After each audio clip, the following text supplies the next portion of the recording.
Golden ഫുട് പ്രിൻസിന്റെ ഒരു special എപ്പിസോഡിലേക്ക് എല്ലാവർക്കും സ്വാഗതം.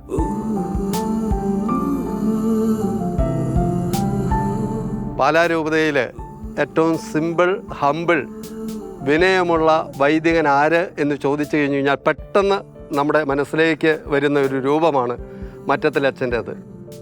പ്രശസ്തമായ പാലാ സെയിൻറ്റ് തോമസ് കോളേജിൻ്റെ മുൻ പ്രിൻസിപ്പൽ, ഓൾ കേരള ജീസസ് യൂത്തിൻ്റെ സംസ്ഥാന ചാപ്ലൈൻ, പാലാ രൂപത ഇവാഞ്ചലൈസേഷൻ ടീമിന്റെ director, Pala Puthampally holy Eucharistic ഫാമിലിയുടെ കോർഡിനേറ്റർ, ഇപ്പോൾ നാം ആയിരിക്കുന്ന തൊടങ്ങനാട് റാണിഗിരി ഹോസ്പിറ്റലിലെ ചാപ്ലൈൻ എന്നീ നിലകളിലെല്ലാം സ്തുത്യർഹമായിട്ടുള്ള സേവനമനുഷ്ഠിക്കുന്ന പ്രിയപ്പെട്ട മറ്റത്തിലച്ഛനെയാണ് നാം പരിചയപ്പെടാൻ പോകുന്നത്.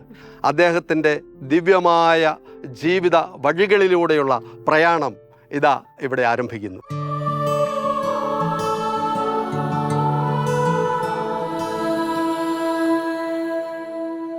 അച്ഛൻ ഈശോമിശിഹായ്ക്ക് സ്തുതിയായിരിക്കട്ടെ.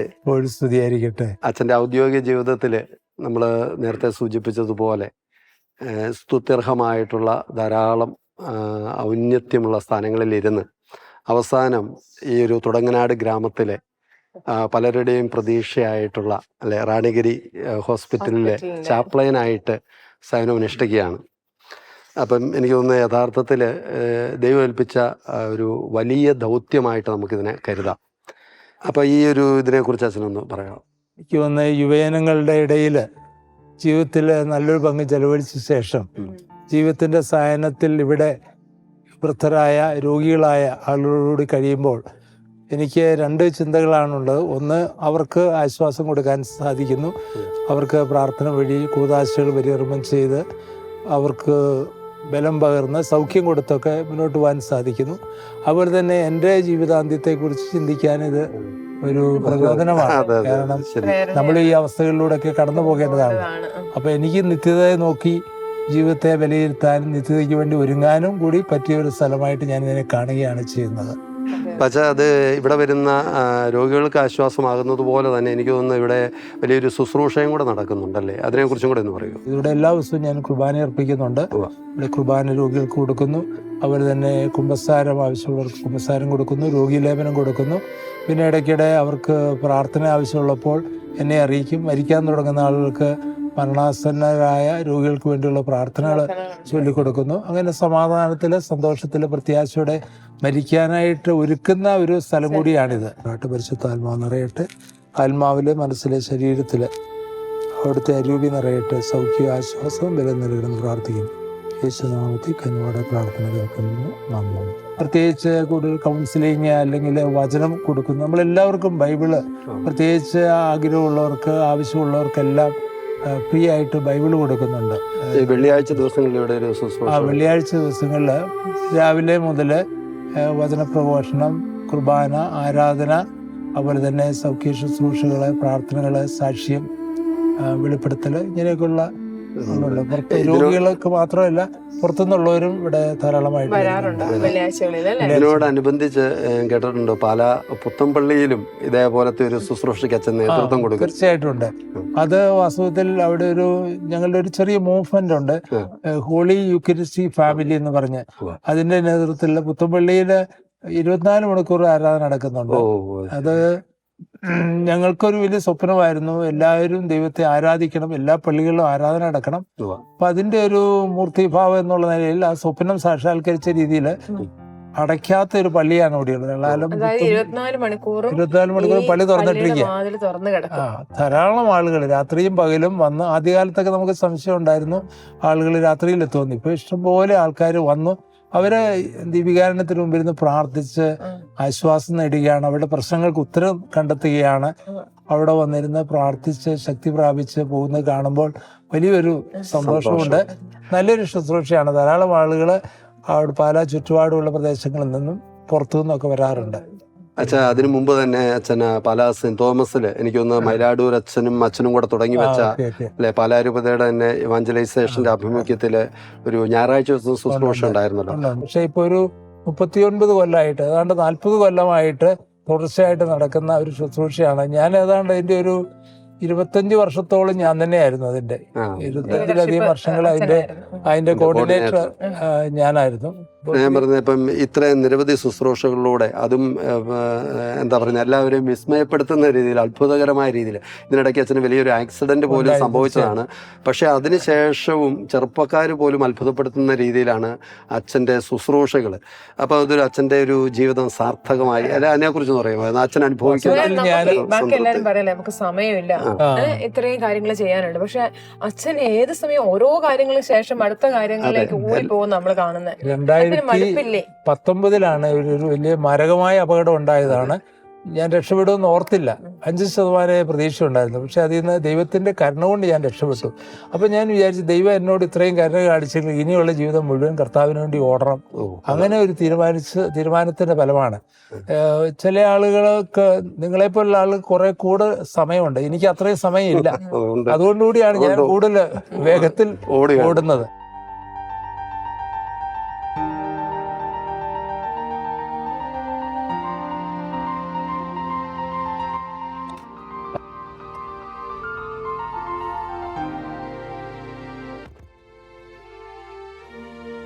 Okay, thank you. Okay. അച്ഛാ, അങ്ങനെ ഗൃഹാതുരത്വം തുളുമ്പുന്ന അച്ഛന്റെ പഴയ കലാലയത്തിലേക്ക് നാം എത്തിക്കഴിഞ്ഞു.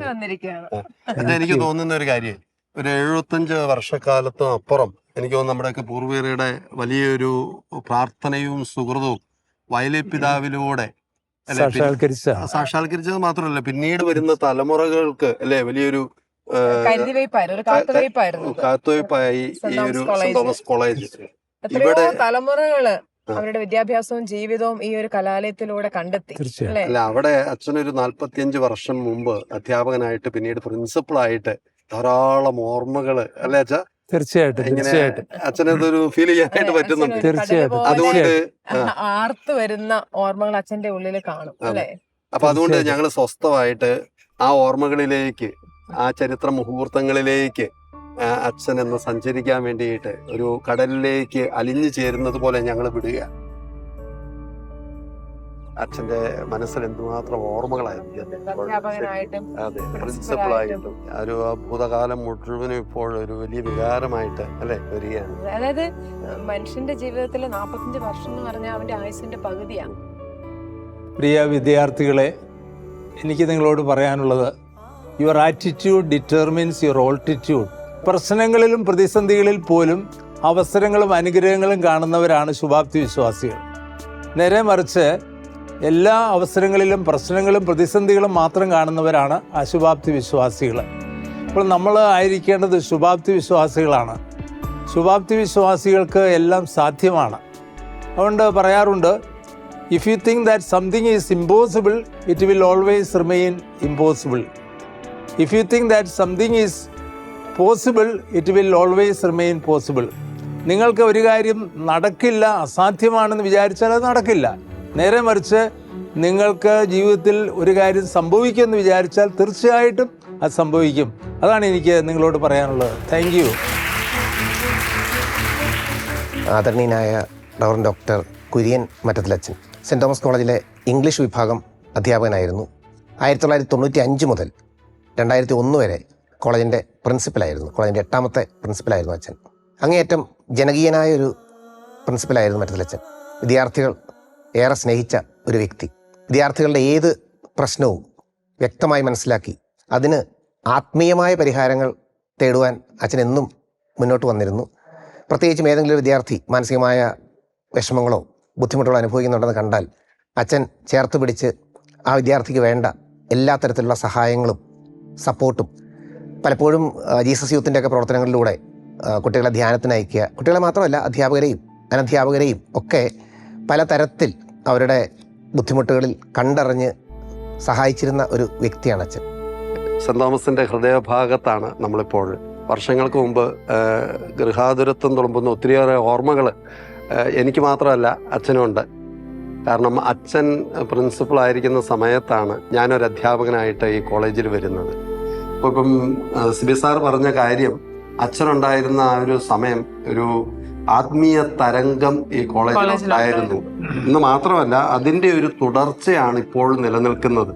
അച്ഛനുണ്ടായിരുന്ന സമയത്ത് ഒരു എക്സ്പോ വളരെ മനോഹരമായിട്ട് സിൽവർ ജൂബിലിയോട് ഗോൾഡൻ ഗോൾഡൻ ജൂബിലി ജൂബിലി 50 വർഷം സെന്റ് തോമസിന്റെ. അതെ, ഇപ്പം പ്ലാറ്റിനം ജൂബിലിയിൽ എത്തി നിൽക്കുമ്പോഴും ഒരു എക്സിബിഷൻ, അപ്പൊ സാറ് സൂചിപ്പിച്ചതാണ്, അതിന്റെ ഒരു തുടർച്ച തന്നെയാണ്. പല കാര്യങ്ങൾക്കും മാതൃകയായിരുന്നു. അപ്പൊ ഞാനും പറഞ്ഞു കേട്ടിട്ടുണ്ട് അന്ന് അച്ഛൻ ഒത്തിരിയും കുഞ്ഞുങ്ങളെ ഇങ്ങനെ ധ്യാനത്തിന് പ്രത്യേകിച്ച് സമരക്കാരൊക്കെ അവര് വന്ന് കഴിയുമ്പോൾ ഓക്കെ നീ ഒരു ധ്യാനം കൂടിയിട്ട് വാ. അല്ല, ഇപ്പൊ എനിക്ക് തോന്നുന്നു ഈ പ്രേക്ഷകർക്ക് അറിയേണ്ടത് അച്ഛൻ അധ്യാപകനായിട്ടും അതേപോലെ തന്നെ പ്രിൻസിപ്പളായിട്ടും ദീർഘകാലം ഈ കോളേജിന്റെ അവിഭാജ്യ ഘടകമായിരുന്നു. അപ്പൊ ഈ കോളേജിലെ പ്രവർത്തനങ്ങൾ, അതേപോലെ തന്നെ നാക് അക്രഡിറ്റേഷനൊക്കെ ആദ്യമായിട്ട് നമ്മുടെ കോളേജിലേക്ക് കൊണ്ടുവരുന്നതും അച്ഛനാണ്. അപ്പൊ അത്തരത്തിലുള്ള അച്ഛന്റെ പ്രവർത്തനങ്ങളെ കുറിച്ചൊക്കെ പറയാം. ഞാൻ 1979 മുതൽ ഈ കോളേജിൽ സ്ഥിരമായിട്ട് അധ്യാപകനായിട്ട് ഉണ്ടായിരുന്നു. പക്ഷെ എനിക്കൊരു ആത്മീയമായ ഒരു പരിശീലനം ശരിക്കും കിട്ടുന്നത് ഞാനിവിടെ ഹോസ്റ്റൽ വാർഡനായിരിക്കുമ്പോഴാണ്. SCR ഹോസ്റ്റലിന്റെ വാർഡനായിട്ട് ഞാനൊരു 4 വർഷം ഉണ്ടായിരുന്നു. അവിടെ ചെന്ന് കഴിഞ്ഞപ്പോൾ കുട്ടികളൊക്കെ ഒത്തിരി അലമ്പ് കാണിക്കുന്ന, കള്ളടിക്കാൻ പോകുന്ന, പഠിക്കാതെ നടക്കുന്ന, ഉഴപ്പുന്ന ഒരു പ്രകൃതം കണ്ടു കഴിയും. എന്തിനാ ഈ ഹോസ്റ്റലൊക്കെ ഇങ്ങനെ നടത്തുന്നത്, ഇതൊക്കെ അടച്ചു പൂട്ടേണ്ടതാണെന്ന് ചിന്തിച്ച കൂട്ടത്തിലാണ്. അപ്പോൾ എനിക്കൊരു ഉൾക്കാഴ്ച കിട്ടി, ഈ കുട്ടികളെയൊക്കെ ശരിക്ക് അവർക്ക് അറിവില്ലായ്മ കൊണ്ട് ചെയ്യുന്നതാണ്. അതുകൊണ്ട് അവർക്കൊരു ഓറിയന്റേഷൻ കൊടുക്കണം. അങ്ങനെ ഞാൻ ട്രൈ ചെയ്ത ഇതാണ്, അവരെ കുറേശ്ശെ ആയിട്ട് മുരിങ്ങൂര് അങ്ങനെ ധ്യാനത്തിലൊക്കെ കത്തി നിൽക്കുന്ന സമയം. അപ്പോൾ അവിടെ പറഞ്ഞു വിടുമായിരുന്നു. അവിടെ ധ്യാനം കൂടിയിട്ട് അതിന്റെ രേഖയൊക്കെ ആയിട്ട് വന്നിട്ട് ഞാൻ അടുത്ത സെമസ്റ്ററിൽ അവരെ കയറ്റുള്ളൂ. ആ രീതിയിലാണ് അങ്ങനെ വന്നു. പക്ഷെ അത് നന്നായിട്ട് വിജയിച്ചു. കുട്ടികൾ ധ്യാനത്തിൽ പോയിച്ചു വന്നു കഴിഞ്ഞപ്പോൾ അവരുടെ അന്ന് വരെ അലമ്പ്, ചീത്ത, തെറിപ്പാട്ടൊക്കെ നടന്ന് പാടിക്കൊണ്ട് നടന്നവർ പിന്നെ നല്ല ഭക്തഗാനങ്ങൾ പാടാനും ഹല്ലേലൂയ പാടാനൊക്കെ തുടങ്ങി. അപ്പോൾ ഞാനൊരു പ്രെയർ മീറ്റിംഗ് തുടങ്ങി. എല്ലാ ആഴ്ചയിലും ബോയ്സ് ഹോസ്റ്റലാന്ന് ഓർക്കണം, ബോയ്സ് ഹോസ്റ്റലിൽ എല്ലാ ബുധനാഴ്ചയും പ്രെയർ മീറ്റിംഗ്, ബൈബിൾ സ്റ്റഡി, പുറത്തുനിന്ന് ആരെങ്കിലും വന്ന് ബൈബിൾ ക്ലാസ്സുകൾ അങ്ങനെയൊക്കെ തുടങ്ങി കഴിഞ്ഞപ്പോൾ ഹോസ്റ്റലിന്റെ അറ്റ്മോസ്ഫിയർ അങ്ങ് മാറി. അതിന്റെ ഒരു വ്യത്യാസം അക്കാലത്ത് പഠിച്ചു പോയി പലരും ഇന്നും പറയാറുണ്ട്. ഒരു ടോംസൺ KP എന്ന് പറഞ്ഞ, അതായത് ഇപ്പം സർക്കിൾ ഇൻസ്പെക്ടറാണ്. അദ്ദേഹത്തെയൊക്കെ ഞാൻ ധ്യാനത്തിന് വിട്ട കൂട്ടത്തിലാണ്, കുഴപ്പമില്ലായിരുന്നു. അദ്ദേഹം പറഞ്ഞു, ഞാൻ ഇപ്പോൾ അദ്ദേഹത്തിന്റെ അടുക്കൽ പോലീസ് സ്റ്റേഷൻ വരുന്ന കുറ്റവാളികളോട് പറയാറുണ്ട്, ഞാനൊക്കെ നന്നായത് മറ്റത്തിലച്ചെന്നെ ധ്യാനത്തിൽ വിട്ടുകൊണ്ടാണ്, നീയൊക്കെ പോയി ധ്യാനം കൂടുന്ന അവരോട് പറയാറുണ്ട്. അപ്പോൾ അങ്ങനെയൊക്കെയുള്ള അനുഭവങ്ങളുണ്ട്. അതെനിക്ക് വലിയൊരു പ്രചോദനമായി. അപ്പൊ അത് കഴിഞ്ഞിട്ട് ഞാൻ 95 പ്രിൻസിപ്പലായിട്ട് വരുമ്പോൾ ഞാൻ അധ്യാപകരെ തന്നെ ധ്യാനത്തിന് പലരെയും വിട്ടിട്ടുണ്ട്. ചില വിശ്വാസം ഇല്ലായിരുന്ന ആളുകൾ 50% ആയി എന്നൊക്കെ പറഞ്ഞു വന്നിട്ടുണ്ട്. ചിലര് പൂർണ്ണമായിട്ട് ഒരു മാറ്റം ഉണ്ടായി, ചിലർക്ക് ഒരു മാറ്റം ഉണ്ടാകാത്തവരുണ്ട്. പക്ഷെ നോൺ ടീച്ചിങ് സ്റ്റാഫിനെയൊക്കെ ഞാൻ അവർക്ക് 2 അവധി ഞാൻ കൊടുക്കും, 2 അവധി അവരെടുക്കും, അങ്ങനെയൊക്കെ പറഞ്ഞു വിട്ടിട്ടുണ്ട്, അഡ്ജസ്റ്റ് ചെയ്ത് വിട്ടിട്ടുണ്ട്. അപ്പൊ അതുകൊണ്ടൊക്കെ ഒത്തിരി മാറ്റം ഉണ്ടായി. തീർച്ചയായിട്ടും മാറ്റമുണ്ട്. ഇത് അച്ഛൻ പറയുമ്പോൾ എന്റെ കാര്യം ഞാൻ ഓർത്തെടുക്കുക. 96 അച്ഛൻ പ്രിൻസിപ്പൾ ആയിരിക്കുമ്പോഴാണ് ഞാനിവിടെ അപ്പോയിന്റ്മെന്റ് കിട്ടി വരുന്നത്. അപ്പൊ ഞാൻ ഓർക്കുന്ന അന്നൊരു ബുധനാഴ്ച കൂട്ടായ്മ വൈകിട്ട് ഓഡിറ്റോറിയത്തിലുണ്ട്. അപ്പൊ ഞാനിവിടെ സ്റ്റാഫ് ക്വാർട്ടേഴ്സിലായിരിക്കുമ്പോൾ അവിടെ കിടന്ന് ഭയങ്കര ഒരു ബഹളം എന്നാണ് നമ്മൾ വിചാരിക്കുന്നത്. ഹല്ലേലൂയ പറഞ്ഞ് പാടി ആരാധിക്കുന്ന സമയം. ഇതെന്താണെന്ന് അറിയാൻ വേണ്ടിയിട്ട് പാതിരാത്രിക്ക് ഞാൻ ഓഡിറ്റോറിയത്തിലെത്തി. അപ്പം പറഞ്ഞു, ഇത് മറ്റത്തിലച്ഛൻ്റെ നേതൃത്വത്തിലുള്ള ബുധനാഴ്ച കൂട്ടായ്മയാണ് എന്ന് പറഞ്ഞ് അതിന് ആകൃഷ്ടനായി അന്ന് ജീസസ് യൂത്ത് ആയതാ. പിന്നെ തിരിഞ്ഞു നോക്കേണ്ടി വന്നിട്ടില്ല. അച്ഛൻ്റെ ഒപ്പം ഇന്നും ജീസസ് യൂത്ത് ആയിട്ട് തുടരുന്നതിൻ്റെ ഒരു ആഹ്ലാദവും കൂടെ ഉണ്ട്. അച്ഛൻ തുടരുന്നു. അന്ന് ഈ പ്രീ മാരേജ് കോഴ്സ് ഒന്നും തുടങ്ങിയില്ല ശരിക്കും ഇതുപോലെ റെഗുലറായിട്ട്. അന്ന് നമ്മൾ പ്രീ മാരേജ് കോഴ്സ് പോലുള്ള പ്രോഗ്രാമുകൾ, പ്രീ മാരേജ് കോഴ്സ് തന്നെയാണ് ഒരു തരത്തിൽ പറഞ്ഞാൽ. ഈ കോളേജിൽ പഠിച്ച എല്ലാവർക്കും ഒരു ക്രിസ്ത്യൻ കോളേജിൽ പഠിച്ചതിൽ നിന്ന് എന്തെങ്കിലും പുതുതായിട്ട് കിട്ടി എന്നൊരു അനുഭവത്തോടെയാണ് കടന്നു പോയിരുന്നത്. അച്ഛാ, അതുപോലെ തന്നെ നമ്മുടെ ഈ ഗോൾഡൻ ജൂബിലി മെമ്മോറിയൽ ലൈബ്രറി, അത് ഈ കോളേജിനെ സംബന്ധിച്ചൊരു മൈൽ സ്റ്റോൺ തന്നെയായിരുന്നു. അച്ഛൻ്റെ കാലത്തായിരുന്നു. അത് നമ്മുടെ ഈ ക്യാമ്പസിലെ വിദ്യാർത്ഥികൾക്ക് മാത്രമല്ല, മറ്റ് ക്യാമ്പസുകളിലെ വിദ്യാർത്ഥികൾ മാത്രമല്ല, ലെക്ചറേഴ്സും പ്രൊഫസേഴ്സും ഒക്കെ അവരുടെ ഒരു പഠന കേന്ദ്രം പോലെ അത് നമ്മൾ ഓപ്പൺ ചെയ്ത് കൊടുക്കുകയും ഒക്കെ ചെയ്യുന്ന ഒരു സ്ഥിതി ഉണ്ടായിരുന്നു. എന്തുമാത്രം പുസ്തകങ്ങളാ നമ്മുടെ ലൈബ്രറിയില്, എല്ലാ ഭാഷകളിലുള്ള പുസ്തകങ്ങളുണ്ടെന്ന് തോന്നും അല്ലേ? നല്ല കളക്ഷനാണ്. മിക്കവാറും എല്ലാ ഭാഷകളിലെയും പുസ്തകങ്ങളുണ്ട്. എല്ലാ വിഷയങ്ങളെക്കുറിച്ചുള്ള പുസ്തകങ്ങളും ഉണ്ട് ഇവിടെ. നമുക്കിവിടെ ലൈബ്രറിയുടെ ഒരു കുറവുണ്ടായിരുന്നു. അപ്പം അത് ഉണ്ടാകാൻ വേണ്ടി നമ്മൾ പ്രാർത്ഥിച്ചിരുന്നു, ശക്തമായിട്ട് പ്രാർത്ഥിച്ചിരുന്നു. അപ്പം അതിൻ്റെ ഫലമായിട്ടാണ് ഈ ലൈബ്രറി ഉണ്ടായത്. നമ്മുടെ മരിച്ചുപോയ മലപ്രബലച്ചനാണ് ഈ കെട്ടിടമൊക്കെ പണിയിച്ചത്. അദ്ദേഹത്തെ നന്ദിപൂർവ്വം ഓർക്കുകയാണ്.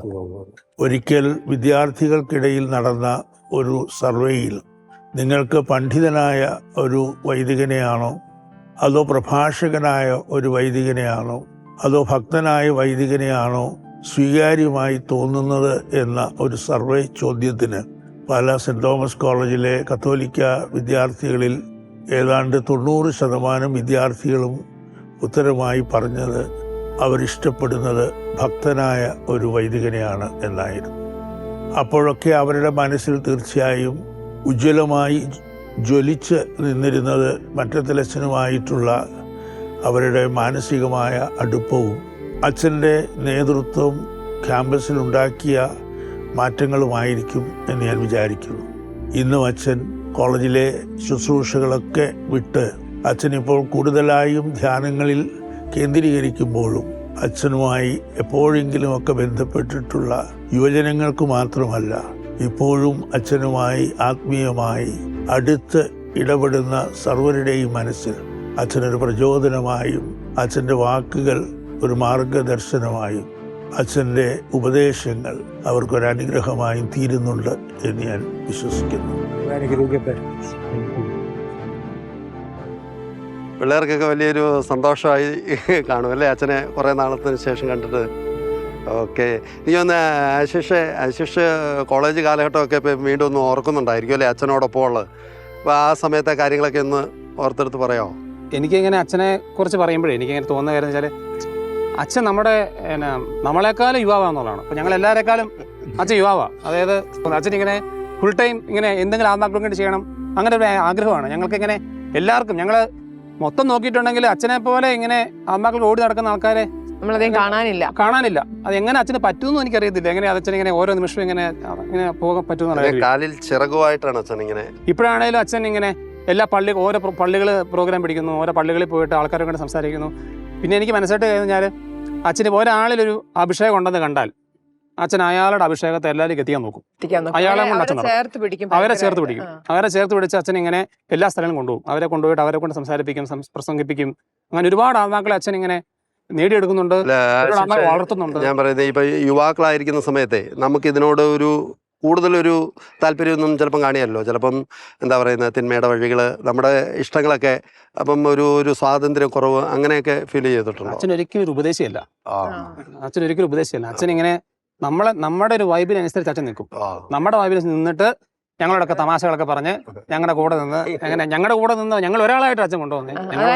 70 വയസ്സുകളിലും അല്ല ഈ യൂത്തിനെ മുഴുവൻ കൂടെ നിർത്താൻ അച്ഛൻ ഒരു പ്രത്യേക കഴിവായിരുന്നു. അച്ഛൻ 70 വയസ്സുണ്ടെന്ന് അച്ഛൻ പറഞ്ഞാൽ മാത്രമേ നമുക്ക് മനസ്സിലാകത്തുള്ളൂ. പക്ഷേ 30 വയസ്സിനേക്കാളും ഒരു ഭയങ്കര ഒരു ഇതാണ്.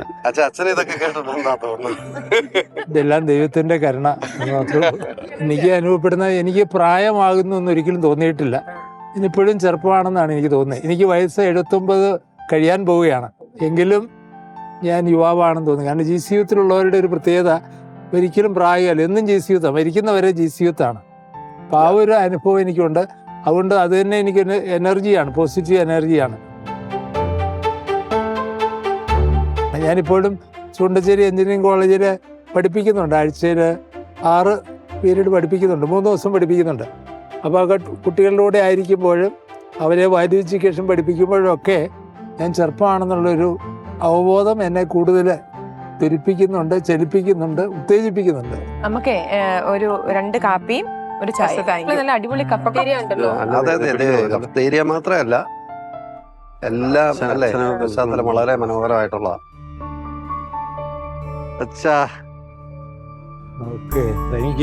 ഈ ഒരു ക്യാമ്പസ് എന്ന് പറയുന്നത് വളരെ മനോഹരമായിട്ടുള്ള ഒരു ക്യാമ്പസ് ആണല്ലോ. പാലാരൂപതയുടെ തന്നെ ഏറ്റവും പ്രശസ്തമായിട്ടുള്ള ഒരു എഞ്ചിനീയറിംഗ് കോളേജാണ് സെന്റ് ജോസഫ്സ് എഞ്ചിനീയറിംഗ് കോളേജ്. അച്ഛൻ വർഷങ്ങളായിട്ട് ഇവിടെ പഠിപ്പിക്കുന്നുണ്ട്.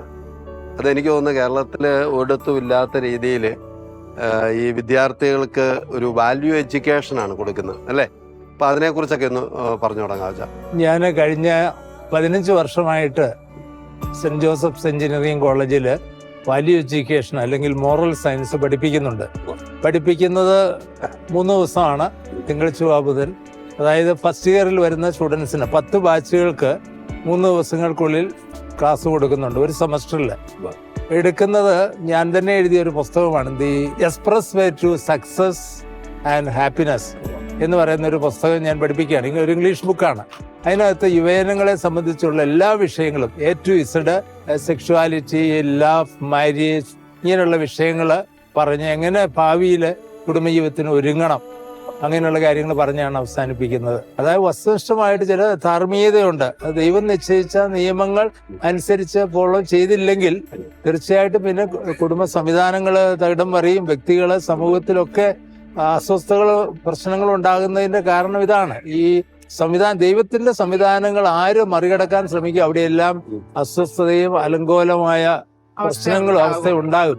കൺഫ്യൂഷൻ ആൻഡ് കേവോസ്, ഒരു ധാർമ്മികമായ അരാജകത്വം തന്നെ ഉണ്ട്. അത് സമർത്ഥിക്കാനാണ് നമ്മൾ ശ്രമിക്കുന്നത്. അതുപോലെ തന്നെ ഫസ്റ്റ് ഇയേഴ്സ് വരുമ്പോഴേ 2 ദിവസം ഒരു പാസഞ്ചൂട്ടി കൊണ്ടുപോയി ഒരു ധ്യാനവും കൊടുത്ത് നോൺ കാത്തലിക്സിന് പ്രത്യേക ഓറിയന്റേഷൻ പ്രോഗ്രാം, വാല്യൂ എഡ്യൂക്കേഷൻ കൊടുത്തുകൊണ്ടാണ് ഇവരെ ഫസ്റ്റ് ഇയറിലേക്ക് പ്രവേശിപ്പിക്കുന്നത്. അപ്പൊ അതുകൊണ്ട് നല്ലൊരു ബിഗിനിങ് ആണ്.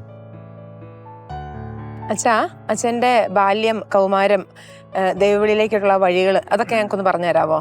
ഞാന് പാലാരൂപതയിലെ ഏറ്റവും കൂടുതൽ ദൈവവിളികളുള്ള ഇടവകയിൽ നിന്നാണ്, കുഴുവനാലിൽ നിന്നാണ്. ഒരുപക്ഷെ ലോകത്തിലെ ഏറ്റവും കൂടുതൽ ദൈവവിളിയുള്ള സ്ഥലമായിരിക്കും കുഴുവനാൽ. അതുകൊണ്ട് ചെറുപ്പം മുതലേ ധാരാളം വൈദിക വിദ്യാർത്ഥികളെ കണ്ടാണ് ഞാൻ വളർന്നു വന്നത്. തന്നെയുമല്ല എൻ്റെ വീട്ടിൽ തന്നെ അങ്ങനെ ഒരു അന്തരീക്ഷം ഉണ്ടായിരുന്നു. എൻ്റെ ഫാദറും മദറും ഒക്കെ വൈദികരെ ഒത്തിരി ആദരിക്കുകയും പള്ളിയിലെ എല്ലാ കാര്യങ്ങളിലും വളരെ സജീവമായിട്ട് പ്രവർത്തിക്കുകയൊക്കെ ചെയ്തിരുന്നവരാണ്. എൻ്റെ ഫാദർ പഴയ സുറിയാനി പാട്ടുകുർബാന മുഴുവൻ തന്നെയും കാണാതെ പാടുമായിരുന്നു വീട്ടില്. അത്രയും അങ്ങനെ ഒരു അന്തരീക്ഷം, ഒരു ദൈവികമായ അന്തരീക്ഷം, പള്ളിയോടുള്ള അന്തരീക്ഷം ഉണ്ടായിരുന്നു. ഞങ്ങൾ 6 ആണുങ്ങളാണ്. ഒരു പെങ്കൊച്ചുണ്ടായിരുന്നു, ചെറുപ്പത്തിലെ മരിച്ചുപോയി. അപ്പൊ ഞങ്ങൾ 6 ആണുങ്ങളാണ്. ഞാൻ ഏറ്റവും മൂത്തയാളാണ്.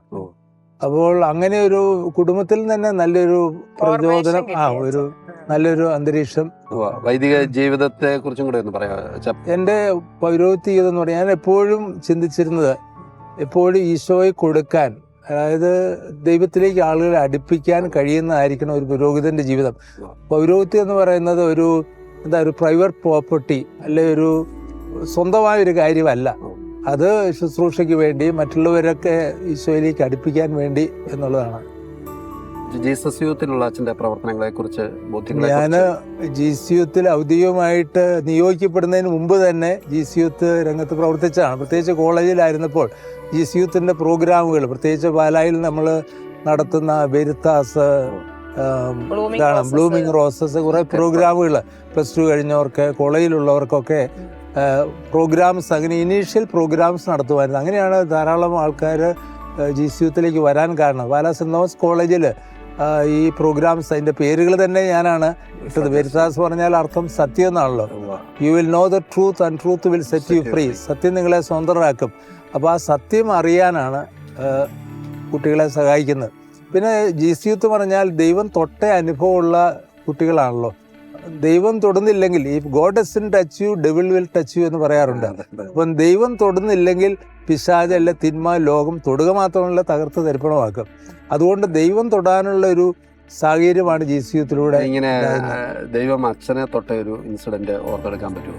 എന്നെ തൊട്ടത് വാസ്തവത്തിൽ ആദ്യകാലത്ത് തന്നെ ഞാൻ കരിസ്മാറ്റിക് ധ്യാനം കൂടുമായിരുന്നു. 1979, 78 കാലഘട്ടങ്ങളിലൊക്കെ ജെയിംസ് ഡിസൂസ എന്ന് പറയുന്ന ബോംബെക്കാരൻ അച്ഛൻ്റെ ഫാർ ജീനോ ഹെൻറിക്സ്, ഇങ്ങനെ കുറേ വൈദികരുടെയൊക്കെ ധ്യാനം കൂടി എനിക്ക് വ്യക്തിപരമായ ഒരു ദൈവാനുഭവം ഉണ്ടായി. അപ്പോൾ എവിടെ ചെന്നാലും ഈശോയെ കൊടുക്കാനുള്ള ഒരു സാഹചര്യമുണ്ടോ, വേദിയുണ്ടോ എന്ന് ഞാൻ അന്വേഷിക്കാറുണ്ട്. ഇപ്പോഴും ഞാൻ അതാണ് ചെയ്യുന്നത്. അപ്പോൾ ഞങ്ങൾ കുടുംബ ധ്യാനം നടത്താറുണ്ട്.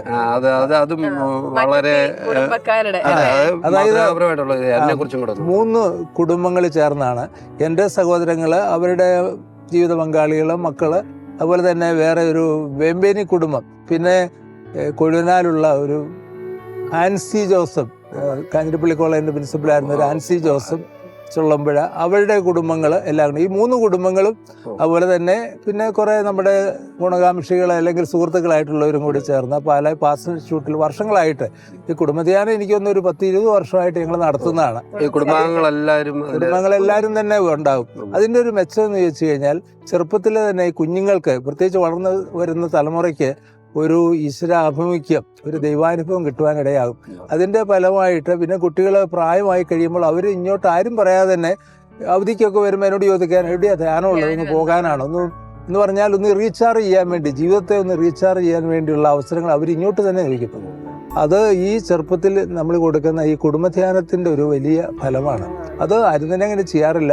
കാരണം ഞാൻ വിചാരിക്കുന്നത്, ഞാൻ ഒക്കെ ഇങ്ങനെ ഈശോയെ പ്രഘോഷിച്ച് ഈശോയെ കൊടുത്തു നടന്നാൽ പോലെ എൻ്റെ കുടുംബാംഗങ്ങളും കൂടി സ്വന്തം ആത്മരക്ഷ. രക്ഷയിലേക്ക് എത്തണമല്ലോ. ആ ഒരു ചിന്തയാണ് ഇത്. അത് വളരെയധികം വിജയിക്കുന്നുണ്ട്. അതായത് ഗർഭിണികളായിരിക്കുന്ന സ്ത്രീകൾ വരെ ഈ ധ്യാനത്തിൽ പങ്കെടുക്കുന്നുണ്ട്, അല്ല, അപ്പം കുഞ്ഞുങ്ങളുമായിട്ടാണ്. അച്ഛന്റെ ഈ ഒരു വാക്കിൽ നിന്ന് നമ്മൾ അടുത്തൊരു കാര്യത്തിലേക്ക് പോവാണ്. ഈ ഗർഭിണികൾ എന്ന് പറഞ്ഞല്ലോ, അച്ഛന് മംഗളവാർത്ത ധ്യാനത്തിന്റെ ഒരു ഡയറക്ടർ കൂടെയാണ്. അപ്പൊ അതിനെ കുറിച്ചും കൂടെ ഒന്ന് പറയാനുള്ള സമയമായി. അതൊരു 10-20 വർഷമായിട്ട് നമ്മൾ നടത്തുകയാണ്.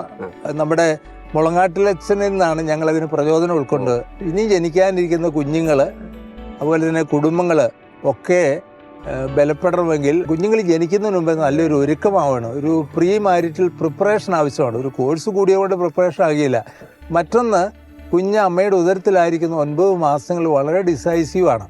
അവരുടെ സ്വഭാവത്തെ നിർണ്ണയിക്കുന്നത് ആ കാലഘട്ടമാണ്.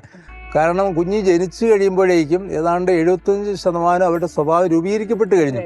ഇത് മനഃശാസ്ത്രവും DNA-യും ജനറ്റിക്സും എല്ലാം ഉൾപ്പെടുന്നതാണ്. ബൈബിളിൽ തന്നെ നമുക്ക് കാണാൻ കഴിയും. വന്നു കഴിഞ്ഞ് കുഞ്ഞുങ്ങളെ നന്നാക്കാൻ എന്തുമാത്രം പരിശ്രമിക്കുന്നത്. തീർച്ചയായിട്ടും ആ ഒരു 9 മാസം നമ്മൾ ഉദരത്തിൽ വെച്ച് കുഞ്ഞിന് ആ ഒരു രീതിയിലുള്ള ഒരു എന്താ പറയുക മാനസിക രൂപവൽക്കരണം കൊടുക്കുകയാണെങ്കിൽ നമുക്ക് പുറത്തു വന്നു കഴിഞ്ഞാൽ കുഞ്ഞുങ്ങൾ ഒത്തിരി എളുപ്പമുണ്ട് നമുക്ക് അവരെ കൈകാര്യം ചെയ്യാൻ. വളരെ വ്യത്യസ്തമാണ്. അതായത് നെഗറ്റീവ് വിചാരങ്ങൾ വികാരങ്ങളൊക്കെ പ്രത്യേകിച്ച് ഗർഭിണിയായിരിക്കുന്ന അമ്മ ഒഴിവാക്കണം. സന്തോഷത്തോടെ ആയിരിക്കണം, ദൈവത്തെ സ്തുതിക്കണം, എല്ലാ അഡിക്ഷനിൽ നിന്ന് മാറി നിൽക്കണം, ഒരുമിച്ച് പ്രാർത്ഥിക്കണം, ഉച്ചത്തിൽ ദൈവത്തെ സ്തുതിക്കണം. അങ്ങനെ നന്മയുടെ വിത്തുകൾ ഈ ജനിക്കാൻ പോകുന്ന കുഞ്ഞിന്റെ ഹൃദയത്തിൽ വിതയ്ക്കുന്ന സമയമാണ്. സാധാരണ പറയാറുണ്ടല്ലോ, strike the iron when it is hot. നല്ല ചുട്ടുപഴുത്തിരിക്കുന്ന സമയമാണ്. ഏത് രൂപത്തിൽ വേണമെങ്കിലും കുഞ്ഞുങ്ങളെ രൂപപ്പെടുത്താം. അതുകൊണ്ടാണ് നമ്മൾ പറയാറുള്ളത്, മഹാന്മാരും വിശുദ്ധരും ജനിക്കുകയാണ്, ആയിത്തീരുകയല്ല. പിന്നീടല്ല ആയിത്തീരും. ഇന്ന് നമ്മൾ ചെയ്യുന്നത് 12-13 വയസ്സൊക്കെ ആയി കഴിയുമ്പോഴേക്കും കുട്ടികൾ മോശമാകുന്നു തോന്നുമ്പോൾ അവരെ കൗൺസിലിംഗ് വിടുന്നു, പ്രാർത്ഥിക്കാൻ കൊണ്ടുപോകുന്നു, ധ്യാനത്തിന് വിടുന്നു. അത് വളരെ ലേറ്റാണ്. കതിരുമേൽ വളം വയ്ക്കുന്ന പോലെയാണ്. കുഞ്ഞുങ്ങൾ രൂപപ്പെടേണ്ടത് അമ്മയുടെ ഉദരത്തിലായിരിക്കുന്ന സമയത്ത് തന്നെയാണ്. അപ്പോൾ കൊടുക്കുന്നത് അത് നമ്മൾ സാധാരണ ഒരു കുഞ്ഞ് അമ്മയുടെ ഉദരത്തിലായി കഴിഞ്ഞു എന്ന് തോന്നുമ്പോൾ സ്കാനിങ്, അൾട്രാസൗണ്ട് ഇതെടുക്കാനൊക്കെ എന്തുമാത്രം ശ്രദ്ധ. ഓരോ മാസവും ഡോക്ടറെ കാണുന്നു. അതിൻ്റെ ഒരു 100-1 അംശം പോലെ ഈ കുഞ്ഞ് ആത്മീയമായി വളരുന്നതിനെക്കുറിച്ച്, മാനസികമായി വളരുന്നതിനെക്കുറിച്ച്, പക്വത പ്രാപിക്കുന്നതിനെക്കുറിച്ച് നമ്മൾ ചിന്തിക്കാറേ ഇല്ല. അച്ഛൻ ഈ പറഞ്ഞു വരുന്ന സമയത്ത് ഞാനിങ്ങനെ ആലോചിക്കുമായിരുന്നു, അച്ഛൻ നല്ലൊരു കുടുംബസ്ഥനായിരുന്നു, എത്രയോ വിശുദ്ധരായിരുന്നു. പക്ഷെ ഇതുകൊണ്ട് അങ്ങനെ ആയിരുന്നെങ്കിൽ ഒരു കുടുംബത്തിനെല്ലാം രൂപം കൊടുക്കാൻ പറ്റില്ല. ഇപ്പൊ ഞാൻ എത്രയോ കുടുംബങ്ങൾക്ക് രൂപം കൊടുക്കാൻ സാധിക്കും. അതാണ് ഞങ്ങളുടെ പൗരോഹിത്യത്തിന്റെ ബ്യൂട്ടി. അച്ഛാ, വളരെ അർത്ഥവത്തായ പ്രകാശമുള്ള നല്ല വർത്തമാനത്തിൻ്റെ ഒരു അവസാന ഭാഗത്തേക്ക് നമ്മൾ എത്തിച്ചേർന്നിരിക്കുകയാണ്. യുവതലമുറയ്ക്ക് ആത്മീയ വഴികളിൽ പ്രകാശം വിതറുന്ന എത്ര ചിന്തകളാണ് അച്ഛൻ ഇത്ര നേരം ഞങ്ങളോട് പങ്കുവെച്ചുകൊണ്ടിരുന്നത്. തീർച്ചയായിട്ടും യുവജനങ്ങൾക്ക് അവരുടെ ആത്മീയ വഴികളിൽ വലിയ തെളിച്ചവും വെളിച്ചവും നൽകുന്ന ചിന്തകൾ മാത്രമല്ല, ആത്മാർത്ഥമായിട്ടുള്ള ശ്രമങ്ങളും ഈ ഒരു 80-ാം വയസ്സിനോട് അടുത്തിരിക്കുന്ന സമയത്തും നേരത്തെ സൂചിപ്പിച്ചതുപോലെ കാലുകളിൽ ചിറകുമായി അച്ഛൻ ആത്മാക്കൾക്ക് വേണ്ടിയിട്ട് ഓടി നടക്കുമ്പോൾ പല രൂപതയ്ക്ക് മാത്രമല്ല അച്ഛാ, ആഗോള സഭയ്ക്ക് തന്നെ ഈ കാലഘട്ടത്തിലെ ഒരു വിശുദ്ധനെ അച്ഛനിലൂടെ ലഭ്യമാകട്ടെ എന്ന വലിയ ഒരു പ്രാർത്ഥന ആശംസകൾ ഞങ്ങൾ നേരുകയാണ്. എൻ്റെ ഓർമ്മയുടെ വഴിത്താരകളിലൂടെ ഒരിക്കൽ കൂടി സഞ്ചരിക്കാൻ എന്നെ സഹായിച്ച സാറിനും ടീച്ചറിനും പ്രത്യേകം നന്ദി. Thank you.